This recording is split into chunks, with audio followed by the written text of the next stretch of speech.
Parking കിട്ടില്ലല്ലോ.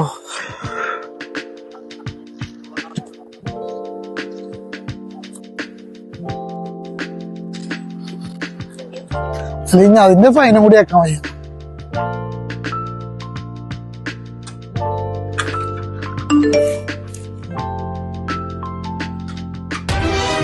ഫൈനോ?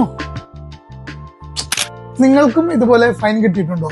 നമ്മൾ വണ്ടി പാർക്ക് ചെയ്ത് SMS വഴിയോ വാട്സപ്പ് വഴിയോ നമ്മൾ പാർക്കിംഗ് ഇടുമ്പോൾ പാർക്കിംഗ് കോഡ് അല്ലെങ്കിൽ വണ്ടി നമ്പർ ഏതെങ്കിലും നമ്മൾ മിസ്റ്റേക്കിൽ ടൈപ്പ് ചെയ്താൽ നമുക്ക് തീർച്ചയായും ഫൈൻ ലഭിക്കും.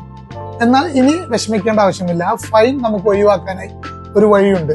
കാര്യം എന്താണെന്ന് ഞാൻ പറഞ്ഞുതരാം. അതിനു മുമ്പ് നമ്മുടെ പേജ് ഒന്ന് ഫോളോ ചെയ്തേക്കാം. അതായത് പാർക്കിങ്ങിന്റെ വെബ്സൈറ്റിൽ കയറി പാർക്കിംഗ് ഫൈൻ ഡിസ്പ്യൂട്ട് എന്ന ഓപ്ഷനിൽ നിങ്ങൾ പാർക്ക് ചെയ്ത റെസിപ്റ്റോ അല്ലെങ്കിൽ സ്ക്രീൻഷോട്ടോ അപ്ലോഡ് ചെയ്ത് കൊടുക്കുക. ശേഷം അതിൽ എന്താണ് സംഭവിച്ചത് എന്നുള്ളത് വ്യക്തമായി അതിൽ മെൻഷൻ ചെയ്യുക. സബ്മിറ്റ് ചെയ്താൽ 10 ദിവസത്തിനുള്ളിൽ നിങ്ങൾക്ക് ഈ ഫൈൻ റെഡ്യൂസ് ആയി കിട്ടും. അപ്പൊ അടുത്തൊരു വീഡിയോയിൽ വീണ്ടും കാണാം. Bye bye.